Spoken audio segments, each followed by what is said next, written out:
te convido a abrir sua Bíblia em Malaquias capítulo 2. Livro do profeta Malaquias, capítulo 2.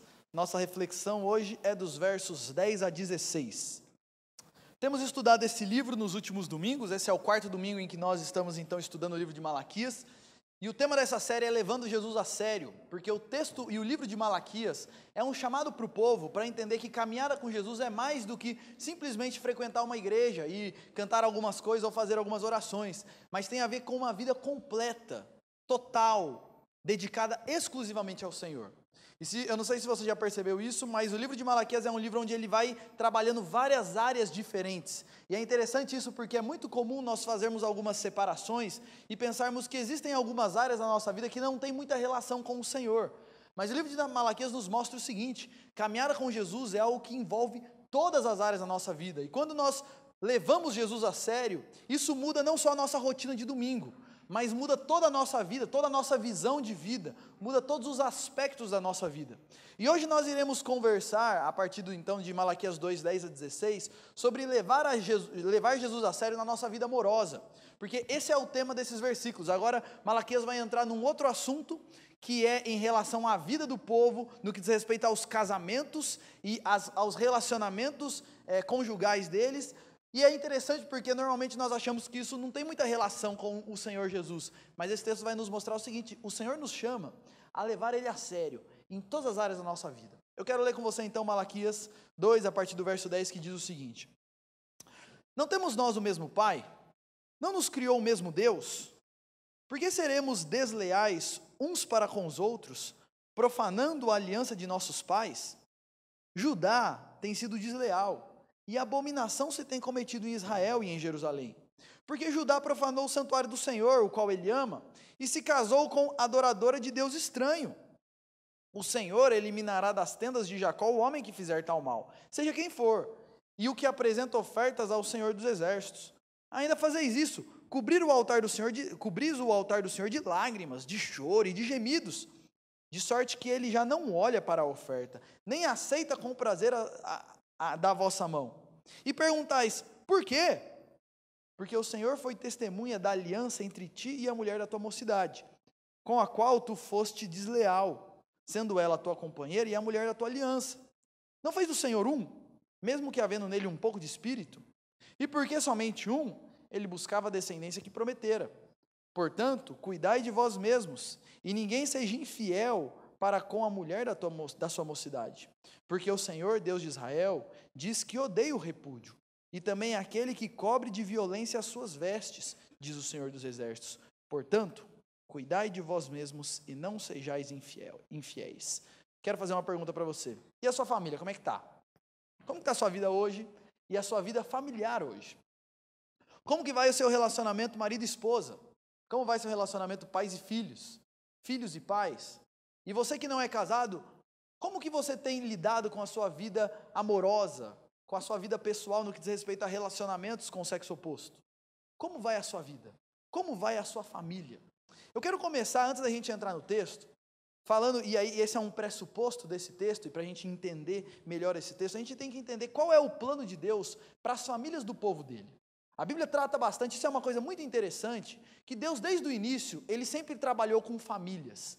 Embora é verdade que a salvação seja algo individual e cada um vai prestar contas a Deus, uma coisa que a gente vê desde o início é que, embora isso seja uma realidade, Deus sempre tratou com famílias, de modo que se eu tenho um relacionamento com o Senhor, de certa forma, mesmo que a minha família não tenha um relacionamento assim, toda a minha família é abençoada junto comigo, porque Deus é um Deus que preza por famílias. E o que nós vemos, o plano de Deus para as famílias do seu povo, sempre foi que essas famílias fossem exclusivamente suas, com 3 diferenciais marcantes, e preste atenção nisso. O plano de Deus para as nossas famílias é que nossas famílias tenham 3 diferenciais marcantes com relação a todas as outras famílias da terra. O primeiro diferencial é que Deus criou a família e as suas famílias para serem famílias que têm apenas Ele como o Senhor. Uma família que, e esse é o desejo do Senhor, é que as nossas famílias sejam livres da idolatria.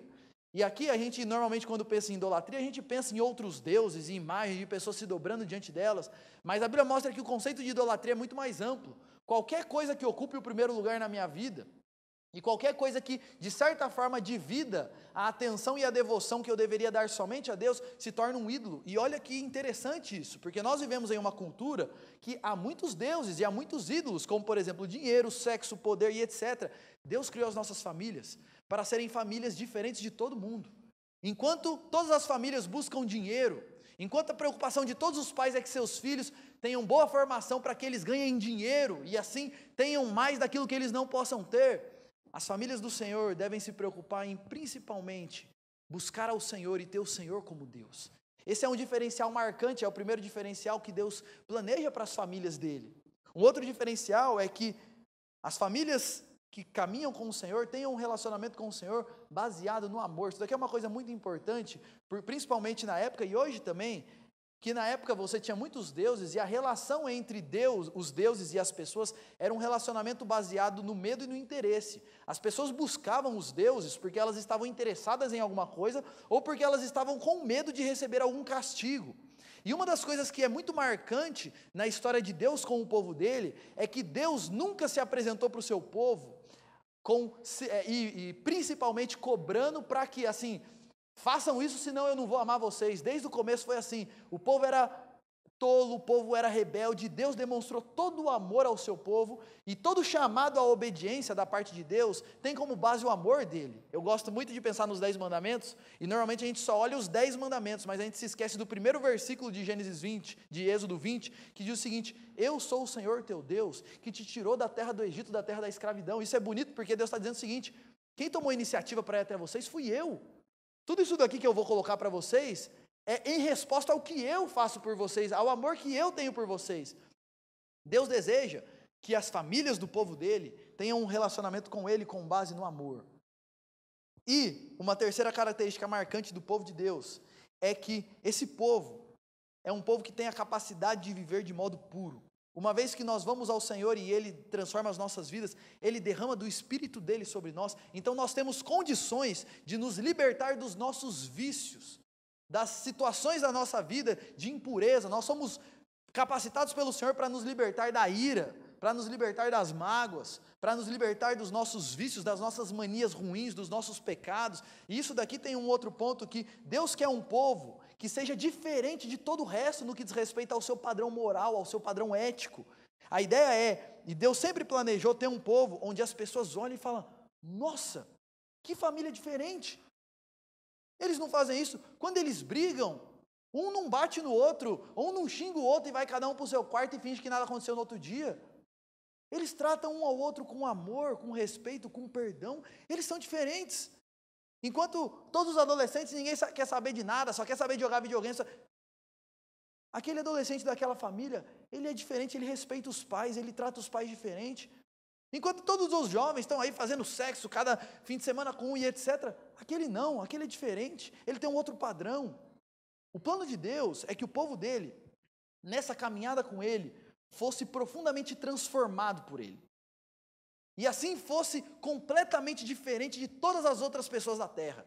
De modo que o plano de Deus é que as famílias que o servem sejam completamente distintas de todas as outras famílias da terra. E essas três características marcantes têm dois propósitos. Primeiro, exaltar o nome de Deus no mundo.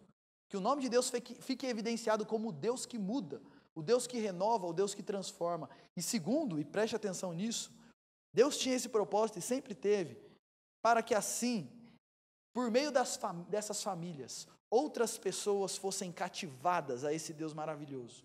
À medida que essas famílias vivem de modo completamente alternativo nesse mundo, outras pessoas olham e digam: uau, eu quero viver assim também, qual que é o segredo?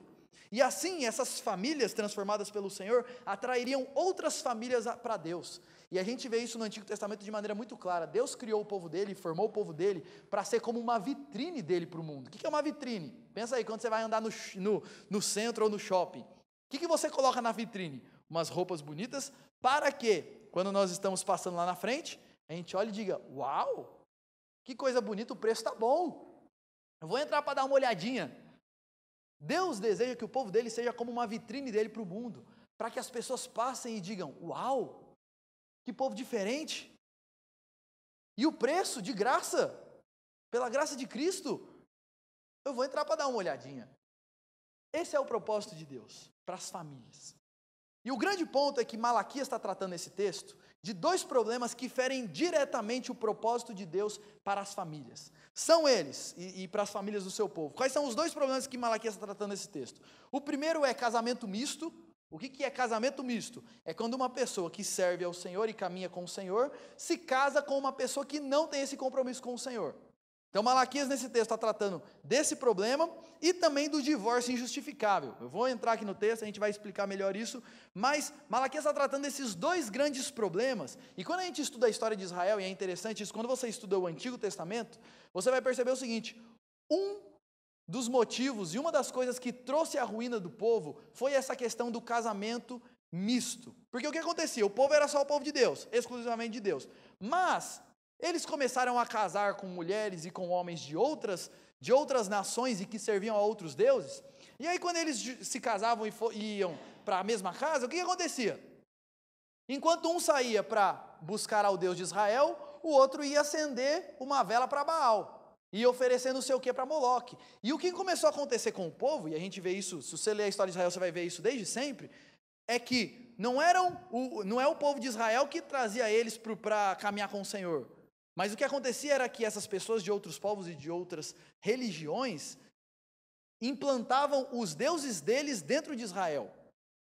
E Israel passou 70 anos no cativeiro porque eles faziam esse sincretismo e começaram, ao invés de só buscar a Deus, começaram a buscar vários outros deuses junto com Deus, em decorrência desses casamentos dele. E os casamentos mistos foi a ruína de todo o povo de Israel. Aqui uma coisa que é muito importante dizer, e eu já vou entrar nisso melhor, mas lembre-se que todas as palavras do Senhor e toda a diretriz que o Senhor dá é pensando no bem do povo dele. Até as coisas que Deus fala e direciona o povo dele, que são coisas duras, tem como propósito promover a vida. Isso envolve também a questão tanto do casamento quanto a questão do divórcio. E Malaquias, nesse livro, nessa parte que nós lemos, denuncia isso e mostra como a vida familiar e a vida pessoal está diretamente ligada com a nossa vida espiritual e com a comunhão com o Senhor. Ele vai mostrar nesse texto como que as duas coisas se misturam. Vida espiritual e vida amorosa e vida conjugal são coisas que estão interligadas. Não tem como separar uma coisa da outra. Hoje eu quero trabalhar com vocês o tema Levando Jesus a sério na minha vida amorosa. Então, primeiro, dos versos 10 a 12, Malaquias vai começar trabalhando sobre o casamento misto. Ele começa no verso 10 dizendo o seguinte: não temos nós o mesmo Pai? Não nos criou o mesmo Deus? Por que seremos desleais uns para com os outros? Aqui o argumento de Malaquias é dizer o seguinte: olha, Deus é o nosso Pai e o Criador. E aí ele está falando para as famílias. Deus é o Pai, é meu Pai, é meu Criador, também é da minha esposa, também dos meus filhos, e etc. E aí ele fala: por que vocês estão sendo desleais? E por que vocês estão desprezando isso e procurando filha de outro pai? A ideia o argumento de Malaquias aqui é mais ou menos esse. Por que vocês estão procurando filhas e filhos de outro pai e não do mesmo pai que vocês? A gente não é filho do mesmo pai. Por que vocês estão sendo desleais um para com os outros? E a ideia aqui, e aí ele vai continuar dizendo o seguinte: vocês estão fazendo isso, vocês estão profanando a aliança dos nossos pais, porque a ideia aqui é o seguinte: Deus quer famílias que sejam exclusivamente suas. E quando você mistura com outros deuses, você automaticamente vai ter famílias divididas, que não vão ser exclusivamente do Senhor. E automaticamente você está profanando aqui a aliança dos pais, a aliança de Abraão, Isaac e Jacó, que Deus fez uma aliança que eles e toda a família deles seriam exclusivamente do Senhor. Então o argumento aqui do Senhor para o povo é dizer o seguinte: quando vocês fazem isso, vocês misturam e quebram a aliança de serem um povo exclusivamente meu. E aí ele continua no versículo 11, e aí ele fala abertamente: Judá tem sido desleal e abominação tem cometido em Jerusalém, porque Judá profanou o santuário do Senhor, o qual ele ama, e se casou com a adoradora do Deus estranho. E aí percebe o seguinte: ele fala que eles estão profanando o santuário, e fala que isso é uma abominação. Por quê? Porque Deus já tinha falado muitas vezes que não era para eles fazerem isso, que tinha muitos exemplos de como essa questão de se juntar com outros povos era ruim para o povo de Deus, e eu já vou mostrar como isso se aplica a nós hoje em dia. Mas isso profanava o santuário, porque o que acontecia? E ele fala: ó, vocês estão profanando o meu santuário.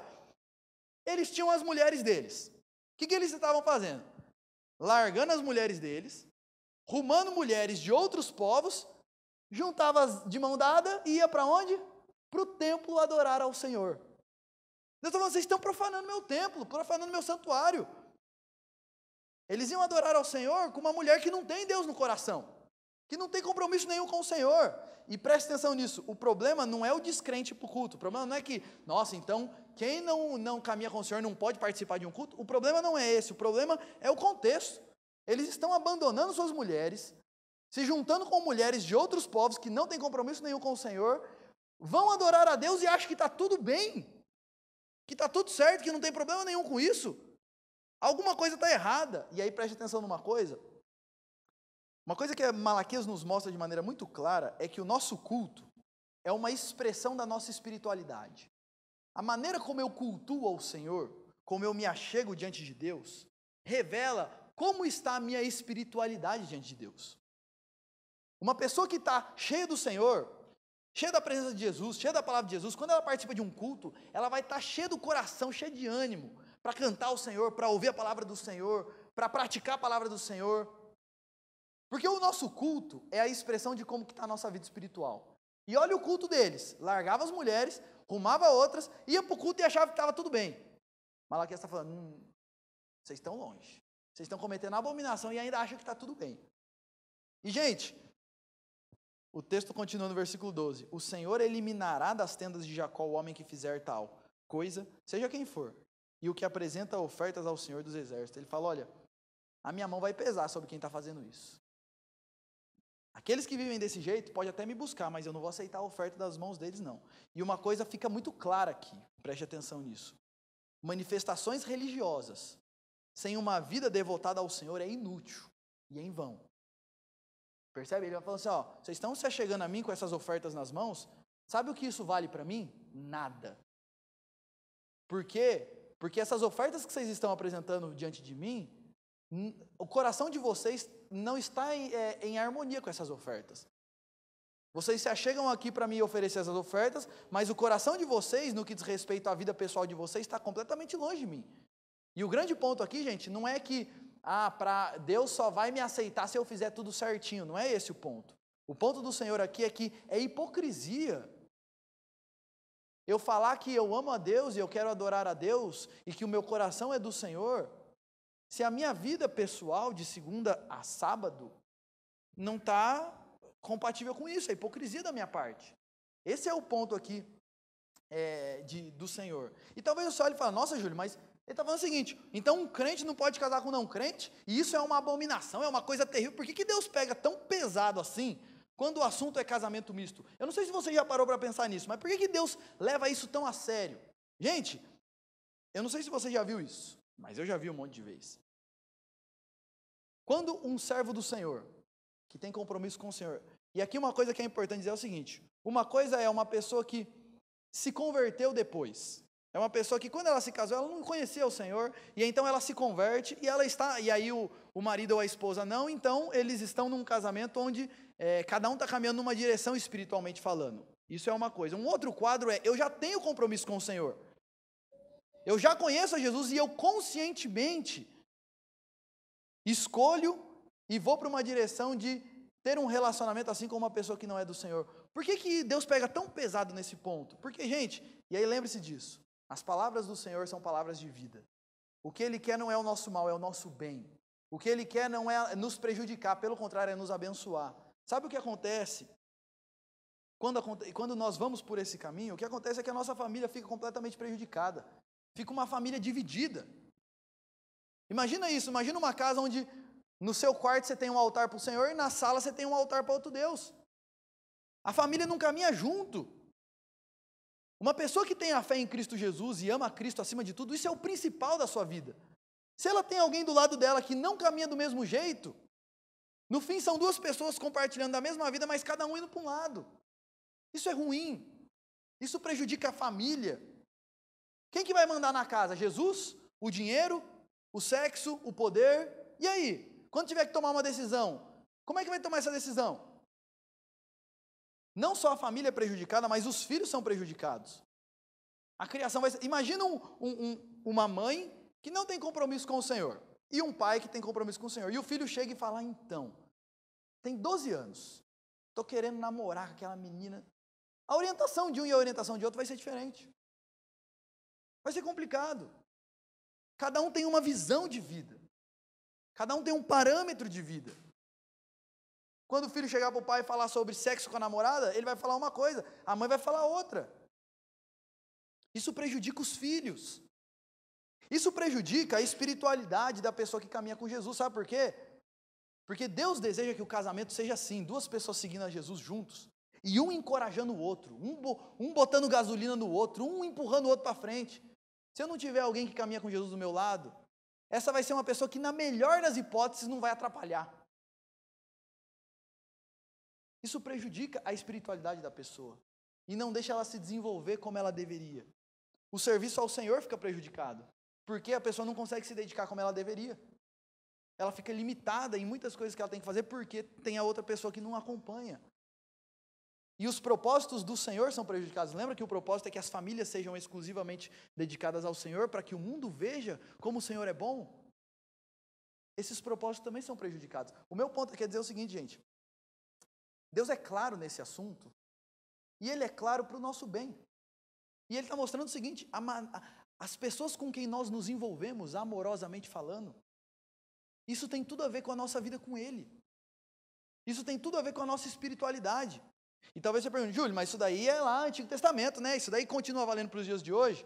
E aí, eu não sei se você já leu esse texto, 2 Coríntios 6, 13 e 14, diz o seguinte, não se ponham em julgo desigual com os crentes, pois o que tem em comum a justiça e a maldade? Ou que comunhão pode ter luz e trevas? Que harmonia entre Cristo e Belial? Que comunhão entre o crente e o descrente? O padrão continua. Quem serve a Jesus, se relacione com quem serve a Jesus, para que vocês possam juntar forças e assim servir melhor a Jesus.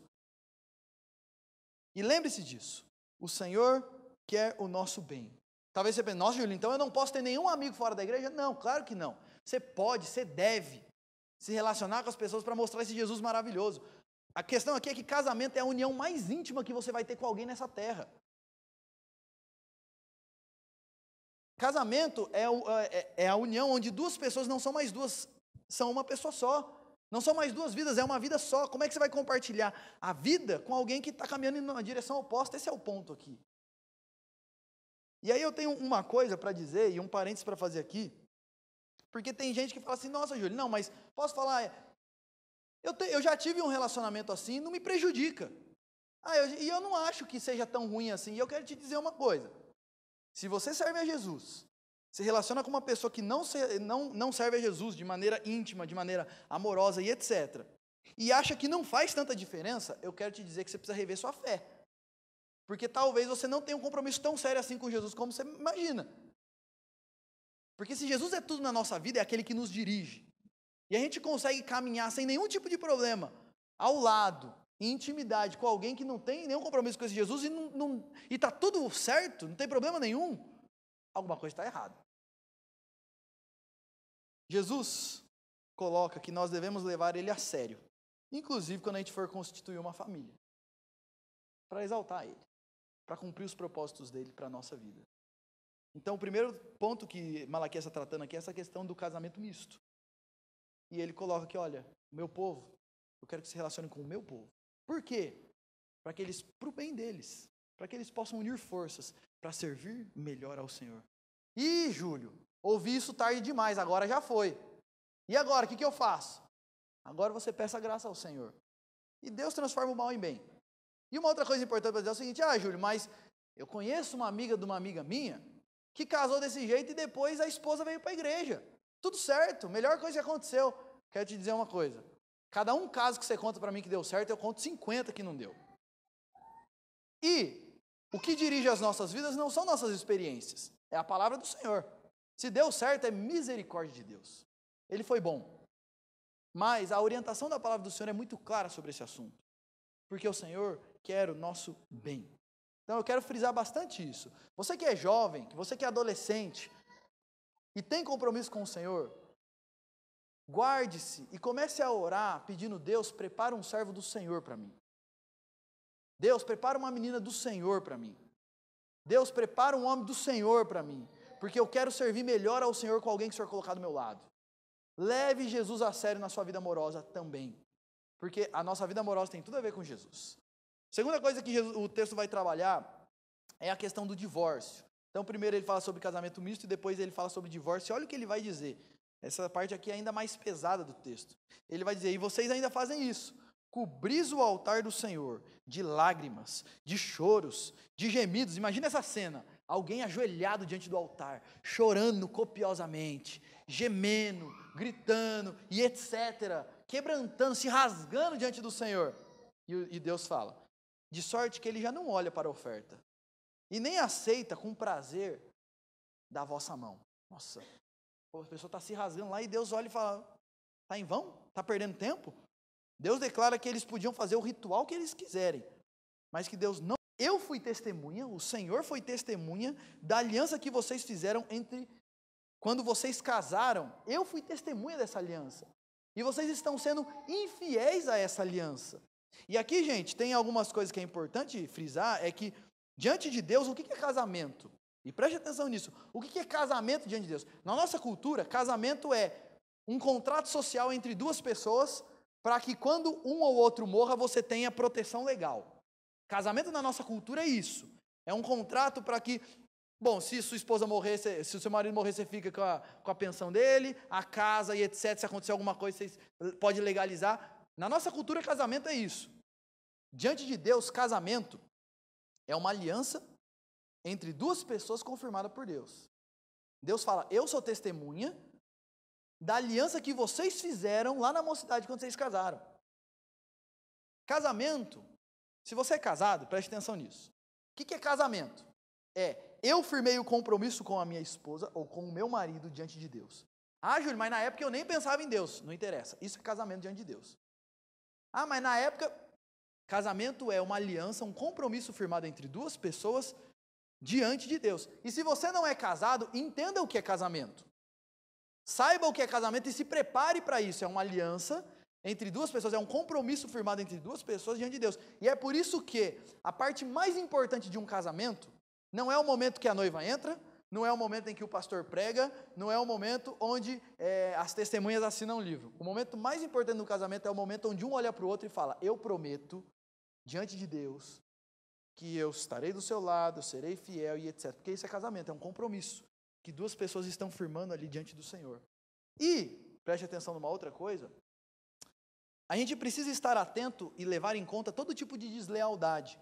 Porque o texto aqui está falando sobre a questão do divórcio, mas Jesus, quando foi comentar essa questão do adultério e do divórcio, ele diz o seguinte, Mateus 5:28, eu, porém, vos digo que qualquer que olhar para uma mulher com intenção impura no coração, já adulterou com ela. Então, deslealdade dentro do casamento não é só largar minha mulher, largar meu marido, ou adultério físico, que claro que isso também é deslealdade, mas Jesus coloca que um adultério mental também é, de certa forma, você ser desleal à aliança. O que eu quero dizer com adultério mental? É que na sua mente, você cultiva imagens e você cultiva pensamentos imorais. Isso, claro que isso aqui envolve pornografia, o que é algo... Eu vi uma pesquisa recentemente que mais de 50% dos homens casados têm acesso à pornografia. E claro que isso daí também vale para adolescente, para jovem, para quem não é casado. Não, Júlio, mas eu nem sou casado, então de boa, né? Não estou sendo desleal. Está sendo desleal, sabe por quê? Porque você não, mesmo que você nem saiba com quem você vai se casar, você tem que se guardar puro para essa pessoa. E você pode ser desleal mesmo antes de casar. O padrão de Deus é que nós sejamos fiéis e leais, inclusive na nossa mente e no nosso coração. Muitas vezes nós não estamos envolvidos fisicamente com ninguém, mas estamos envolvidos emocionalmente. E isso é a coisa mais comum que existe em trabalhos, em empresas, onde eu estou tendo problema com a minha mulher em casa, aí eu chego lá no trabalho e tem uma mulher lá que é tão legal, tão gente boa, tão diferente da minha esposa. E é claro, e muitas vezes eu não tenho coragem de ir até o fim, mas eu fico de conversinha mole, eu fico cultivando uma amizade que eu não deveria. Esse texto está colocando o seguinte, casamento é uma aliança entre duas pessoas. E eu preciso ser leal a essa aliança. Mesmo antes de casar, eu preciso ser leal e fiel. e estar atento a todo tipo de deslealdade. E olha o que o texto coloca aqui, olha, vocês podem me buscar com lágrimas. Se a vida de vocês nessa área, vocês não estão pensando em mim, eu não vou atender vocês. E aqui, esse texto nos ensina que vida amorosa e relacionamento com Deus são coisas completamente interligadas. O meu relacionamento com a minha esposa, ou, se eu não sou casado, a maneira como eu lido com a minha vida amorosa, está completamente ligada à minha vida espiritual e o meu relacionamento com o Senhor. Por exemplo, 1 Pedro 4,7, olha esse texto, como é sério isso daqui. Do mesmo modo, maridos, sejam sábios no convívio com as suas mulheres e tratem-nas com honra, como a parte mais frágil e cordeiras do dom da graça de Deus. E olha o que ele fala, de forma que não sejam interrompidas as suas orações. Ele coloca, maridos, tratem a esposa de vocês com honra e com cuidado, senão Deus não vai ouvir a oração de vocês. Percebe como as coisas estão interligadas? Como Deus liga as coisas? E aqui, gente, quais são as aplicações disso? Você é solteiro, não adianta você ficar por aí a semana inteira beijando um menino aqui, beijando uma menina ali, chegar aqui e abrir a boca para cantar sobre o amor de Jesus. Ele olha e fala, isso é hipocrisia. Não adianta você usar a sua mão para acessar, para ver pornografia, e chegar aqui domingo e levantar essas mãos para o Senhor. Você pode chorar, você pode espernear, você pode gemer, dar cambalhota. Isso é hipocrisia. Não adianta você xingar sua esposa, tratar ela mal, ou tratar seu marido com desonra, e chegar aqui para falar, eu sirvo a Jesus de todo o coração. Ele está falando, mentira, não serve. Porque as duas coisas estão interligadas. E aqui a gente pode aumentar um pouquinho esse princípio e dizer o seguinte, o que o texto nos ensina é que a nossa vida moral, o que a gente faz de segunda a sábado, de domingo a sábado, está intimamente ligado com o nosso relacionamento com o Senhor. E se eu vivo uma vida de segunda a sábado desconsiderando a Deus, não adianta nada eu chegar aqui no domingo para cantar ao Senhor. E isso não só na minha vida amorosa, mas em todas as áreas da minha vida. Eu lembro aqui de outro texto bíblico, Mateus 5, 23, 24, olha o que esse texto diz. Portanto, se você estiver apresentando a sua oferta ao Senhor diante do altar, e você se lembrar de que seu irmão tem alguma coisa contra você, o que você faz? Deixa a sua oferta no altar, vai primeiro reconciliar-se e depois apresente sua oferta a Deus. Olha o que ele fala. Se você está brigado com alguém, magoado com alguém, não adianta vir aqui adorar ao Senhor. Resolva primeiro. Porque a nossa vida pessoal está intimamente ligada com a nossa vida espiritual. Salmo 51 vai dizer, o sacrifício que agradam a Deus é um espírito quebrantado. Um coração contrito e quebrantado, Deus não despreza. Ou seja, e o meu ponto aqui é dizer isso, é que a grande questão é que uma vida de domingo a segunda, desconsiderando a Deus, é viver uma vida sem quebrantamento. E Deus não, o que Deus recebe é um coração contrito. A gente leu já esse texto. É necessário que Deus é espírito e é necessário que os seus adoradores o adorem em espírito e em verdade. Eu chegar aqui para cantar ao Senhor, sem viver isso durante a semana, é adorar a Deus em mentira, não em espírito e em verdade. Então vocês estão entendendo isso, gente? Aqui o grande ponto desse texto é que a nossa vida é uma vida integral. E caminhar com o Senhor é algo que tem que afetar todas as áreas da minha vida e todos os aspectos da minha vida. E aí, esse texto vai terminar, Deus trazendo 3 motivos do porquê Ele é contra o divórcio. Falando agora diretamente com relação ao divórcio, Ele vai dizer, primeiro, porque Deus foi testemunha da aliança entre ti e a mulher da tua mocidade, com a qual você foi desleal. Então, divórcio é a quebra de uma aliança firmada diante de Deus, e por isso que Ele é contra o divórcio, porque é quebrar uma aliança que foi firmada diante dEle. Ele também vai dizer, aí no versículo 15, não fez o Senhor um, mesmo que havendo nele um pouco de espírito, e porque somente um, ele buscava a descendência que prometera. Isso daqui é uma referência a Gênesis 2, quando Deus cria homem e mulher como um. E qual é o propósito de Deus? Que homem e mulher cresçam, tenham filhos, e assim povoem a terra com pessoas santas, com um povo que vai adorar ao Senhor. Então, quando eles largam a mulher deles, eles estão quebrando o propósito de Deus, de formar uma descendência santa e uma família unida, uma família que caminha com o Senhor. Estão quebrando o divórcio, é a quebra do plano original de Deus de formar uma descendência santa. E aí no versículo 16, ele vai terminar esse texto, e talvez essa seja a parte mais forte desse texto, onde ele diz, porque o Senhor, Deus de Israel, diz que odeia o repúdio, odeia o divórcio. E também aquele que cobre de violência as suas vestes, diz o Senhor dos Exércitos. E aí o texto vai dizer claramente, Deus odeia o divórcio, Deus odeia a quebra dessa aliança. E gente, esse é o único texto da Bíblia que fala qual é o sentimento de Deus a respeito do divórcio. muitos momentos e muitos textos da Bíblia fala sobre Deus falando sobre o divórcio, mas esse é o único texto que Deus fala o que ele sente diante do divórcio. E aí ele fala que Deus odeia o divórcio, porque é a quebra dessa aliança diante de Deus. E talvez você pense e fala, peraí, Júlio, mas não tem nenhuma exceção? Deus odeia o divórcio e acabou? E casos de, porque aí é sempre assim, mas e quando não sei o quê? Mas e quando não sei o quê? Ó, vou contar a minha história para você. E quando não sei o quê? Não há exceções? E aí, gente, eu vou passar por isso rápido e talvez, se você quiser mais sobre isso, eu posso conversar disso depois. A Bíblia vai falar que Deus odeia o divórcio. Mas tem 2 casos que Deus tolera o divórcio. Isso aqui é uma coisa importante.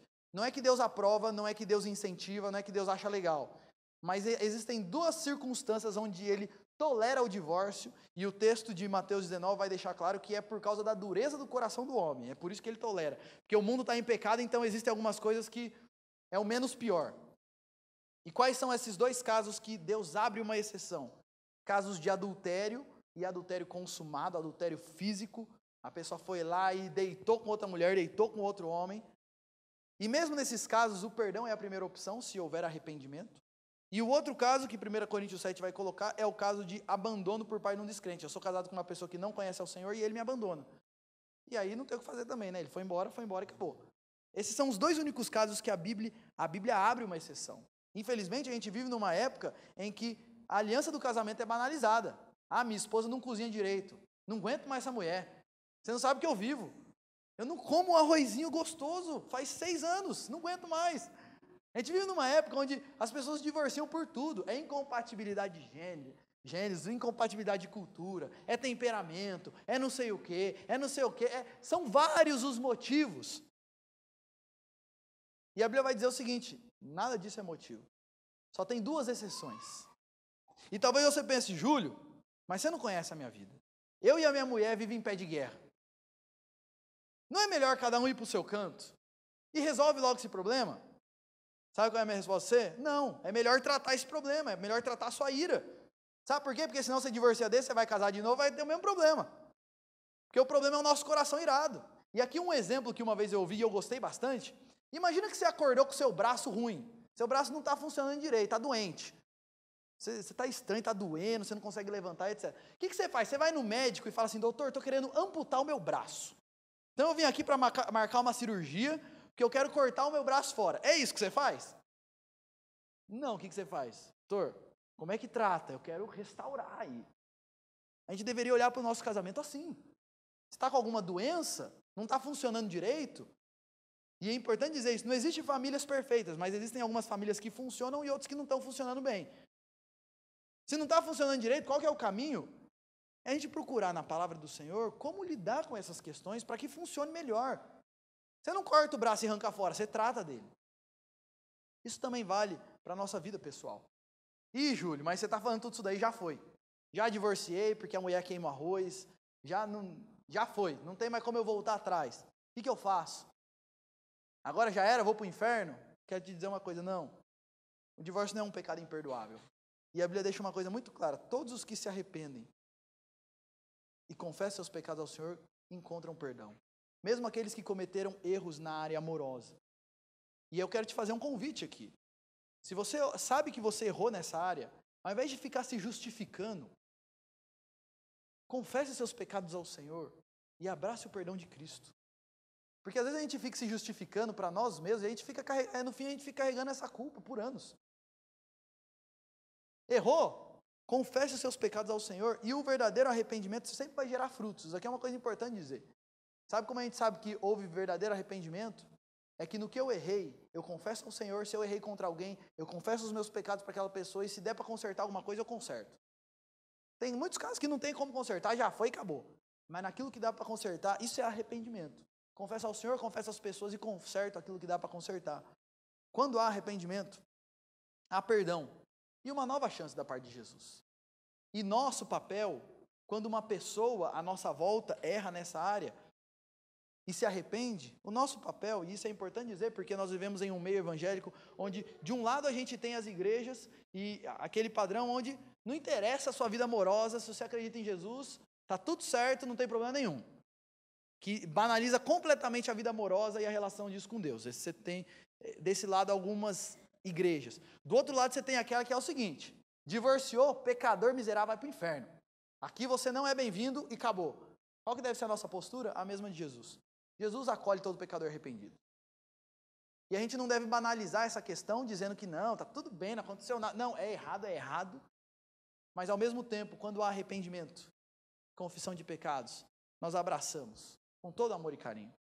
E o texto vai terminar, e Malaquias vai terminar esse texto trazendo uma exortação final, no versículo 16. Portanto, cuidai de vós mesmos, e ninguém seja infiel para com a vossa mulher da mocidade. E ele vai falar no finalzinho de novo: portanto, cuidai de vós mesmos.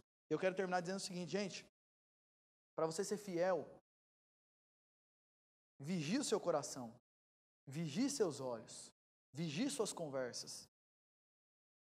O texto termina dizendo assim: então, cuidem de vocês, cuidem do casamento de vocês, cuidem da vida de vocês.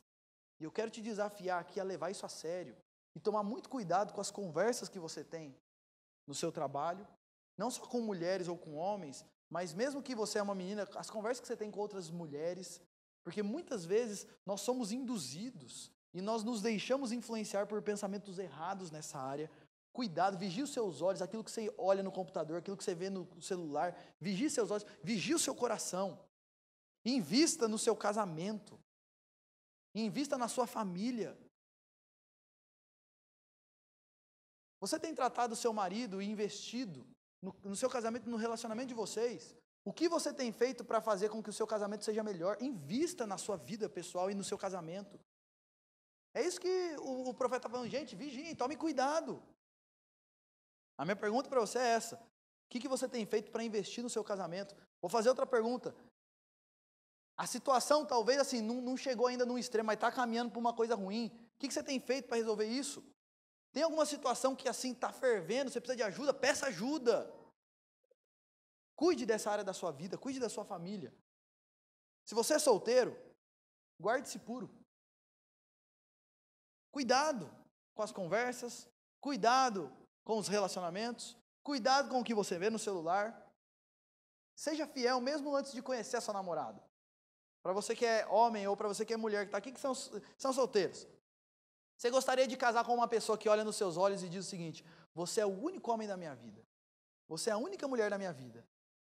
Ou você gostaria de casar com uma pessoa que diz: olha, você é o 25º. Eu te amo, estou formando uma aliança com você, eu tentei 1, 2, 3, você é o 20º. O que você gostaria? E aí eu vou fazer a pergunta contrária. E por que eu sei que você gostaria de uma pessoa que fala: olha, eu sou só seu, você é a única pessoa da minha vida. Então seja essa pessoa também. Onde você se mantém puro e é fiel ao Senhor e fiel à futura pessoa que Deus vai colocar na sua vida. Guarde-se. Guarde seus olhos, guarde o seu coração, guarde o seu corpo. Tome cuidado com as suas amizades. Tome muito cuidado com as suas amizades. Seja você solteiro ou seja você casado. Porque boa parte das pessoas, e lembre-se disso, quem caminha com Jesus tem um padrão diferente, mas quem não caminha com Jesus, o padrão é o seguinte: está brigando muito, sai fora. Apareceu uma menina bonita, conversa. Nossa, por acaso você é homossexual? Você é gay? Essa é a conversa da galera quando a gente se guarda, a gente se cuida. Cuidado com as suas amizades e com o que as pessoas têm falado para você. Se você é solteiro, cuidado com envolvimentos com pessoas. Esse negócio de namoro, não existe namoro evangelístico. Não, estou namorando para trazer ele para Jesus. Não existe isso. Cuidado. O Senhor coloca isso para nós porque Ele nos ama e Ele quer o nosso bem, então tome cuidado. Infelizmente, a grande maioria dos problemas no casamento acontece por falta de vigilância e investimento. A grande maioria dos problemas no casamento não acontece assim: nossa, a gente estava super bem, um dedicando para o outro, um servindo o outro, e etc. Amanhã a gente acordou e pum, explodiu uma bomba, a gente quer se divorciar. A grande maioria dos casamentos acaba da seguinte forma: os dois param de investir no casamento, aí começa a ter alguns probleminha aqui, um probleminha ali, eles vão deixando, empurrando com a barriga, e a coisa vai indo. Quando vê, a bomba explode, porque na verdade, você já deve ter ouvido aquela ilustração de que se você pegar uma panela de água quente e jogar um sapo lá dentro, ele pula fora. Mas se você colocar a panela de água gelada, colocar o sapo lá dentro e ligar o fogo com ele lá dentro, a água vai fervendo, vai fervendo, vai fervendo e ele não vai percebendo. Quando ele vê, ele já morreu torrado, já morreu cozido. Os casamentos acabam porque começou com a água geladinha, mas o negócio vai esquentando, esquentando, esquentando e a gente não vai vigiando, a gente não vai investindo. E quando a gente vê, a gente fala, e agora, o que eu faço? Mas eu quero te dizer uma coisa, se a água já está quente e você não percebeu, em Jesus há renovação, em Jesus há mudança. Eu já vi cada caso de como o Senhor restaura vidas. E eu quero encerrar esse sermão falando que essa questão da fidelidade e essa questão do investimento e etc. aponta para Jesus, que é o marido perfeito. Em Efésios 5 vai dizer que o casamento foi criado por Deus para apontar para uma realidade maior, que é o relacionamento e o amor de Deus e de Cristo pela igreja dele. Lá em Efésios 5 vai dizer o seguinte: Jesus tem uma noiva rebelde, suja, indigna. E como Jesus trata a noiva dele? Ele se entrega por ela. Carrega os seus pecados e vai até a morte, morte de cruz. Olha a fidelidade de Jesus. Que coisa linda. E após salvar a sua noiva, Jesus trabalha nessa noiva para deixar ela mais pura. Ela continua sendo infiel. Ela continua sendo uma noiva feia, burra, indigna, tola. Mas Jesus, além de salvar essa noiva e se entregar por ela, ele pacientemente trabalha nela para transformar a vida dela. Essa é a nossa história, essa é a história de todo aquele que caminha com Jesus. E a pergunta que eu faço para você é o seguinte: você já faz parte desse povo amado por Jesus? Você já recebeu esse Jesus como marido perfeito? Efésios vai dizer: maridos, amem a vossa esposa como também Cristo amou a igreja e assim mesmo se entregou por ela, para que a santificasse, para apresentar a si mesmo igreja gloriosa, sem mácula nem ruga, nem coisa semelhante, porém santo e sem defeito. Esse é Jesus, o marido perfeito. E eu quero terminar fazendo mais 3 aplicações. Talvez você diga: Júlio, quando o assunto é casamento eu fiz tudo errado até aqui. Meu convite para você é: olhe para Jesus, nele há perdão. Talvez você diga: Júlio, ainda não está tudo perdido, mas meu casamento está caminhando para isso, para a destruição. O que eu tenho para dizer é: olhe para Jesus, nele há restauração. Ele tem orientações para nós trabalharmos, investirmos as nossas vidas e trabalharmos para restaurar o nosso casamento. Talvez você diga: Júlio, mas eu nem sou casado. O convite é: renda-se a Jesus e obedeça a Ele, para que você tenha sabedoria para lidar com essa área da sua vida. Meus irmãos, hoje é o primeiro domingo do mês, o domingo que a gente celebra a ceia. E não tem como a gente participar da ceia sem lembrar de Jesus com o amor fiel dele. Nós, o povo de Jesus, somos uma noiva difícil, cabeça dura, teimosa, que na grande maioria das vezes se envereda por caminhos tortuosos. E como Jesus nos trata, Ele nos ama a ponto de se entregar por nós. E quando nós participamos da ceia, além de nós sermos fortalecidos por esse amor, nós somos desafiados a imitar esse amor nos nossos relacionamentos, no nosso casamento e na nossa vida amorosa. Então que Deus nos abençoe e nos dê graça para que sejamos fiéis a Ele e levemos Jesus a sério, inclusive na nossa vida amorosa. Vamos orar mais uma vez, já nos preparando para esse momento de ceia do Senhor. Deus, nós sabemos que nós temos pecados para confessar. Todos nós aqui. Quando o assunto é esse, nós sabemos que em muitos aspectos nós não temos refletido a Jesus dentro de casa. E mesmo para aqueles que são solteiros, a gente sabe que parte das vezes nós não temos sido fiéis ao Senhor. E não temos levado a sério Jesus nesse lado da nossa vida e nesse aspecto da nossa vida. A nossa oração é que o Senhor trabalhe em nós, colocando arrependimento no nosso coração e nos ensinando a levar Jesus a sério, inclusive na nossa vida amorosa. Eu oro por aqueles que estão aqui e são casados. Deus, trabalha nesses casamentos. Opere com a Tua graça na vida de todas as famílias aqui. E que o Teu amor esteja trazendo renovo para aqueles casamentos que já estão caminhando para o buraco. Nós cremos no Teu poder restaurador e renovador. Então a minha oração, Deus, é que o Senhor restaure famílias. Eu oro por aqueles que estão caminhando bem, por aqueles casamentos que estão bem. A minha oração é: trabalhe nessas vidas para que eles continuem vigiando e investindo no casamento, para que a relação esteja firmada no Senhor acima de tudo. Eu oro por aqueles que estão aqui e ainda não são casados. Deus, guarde essas pessoas, guarde esses adolescentes, esses jovens, essas pessoas que vivem num mundo tão imoral, um mundo sexualmente tão poluído. Dê graça, Deus, para que possamos ser pessoas puras nesse mundo impuro. Eu oro por aqueles que estão aqui e já cometeram muitos erros nessa área. A minha oração é: coloque arrependimento, traga renovação, traga restauração, traga mudança. E a nossa oração acima de tudo, Deus, é que o amor de Cristo seja manifesto de maneira tão profunda e forte nas nossas vidas, de modo que isso mude os nossos relacionamentos, isso mude a maneira como nós tratamos o nosso marido, a nossa esposa. Isso nos impacte, Deus, a ponto de fazer com que nós sejamos mais pacientes, mais amorosos, mais perdoadores, mais dedicados, mais fiéis. E agora, Deus, nesse momento onde nós comemos do pão e bebemos do cálice, nós nos lembramos do nosso Senhor Jesus, o marido perfeito, que é um marido que a gente nunca vai conseguir ser, que nos trata de um jeito que a gente nunca vai conseguir até compreender a profundidade desse amor. A nossa oração é que o Senhor use esse momento também para fortalecer as nossas vidas, para alimentar os nossos corações e para nos levar a refletir sobre como nós devemos tratar as pessoas que o Senhor colocou à nossa volta.